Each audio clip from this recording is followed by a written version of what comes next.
Her face slammed into a rock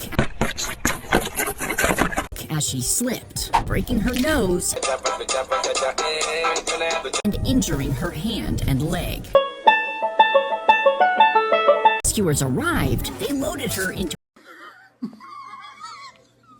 basket attached to a helicopter. But when the chopper took off, the blades pushed air down toward the woman, and a safety line snapped, causing her to spin.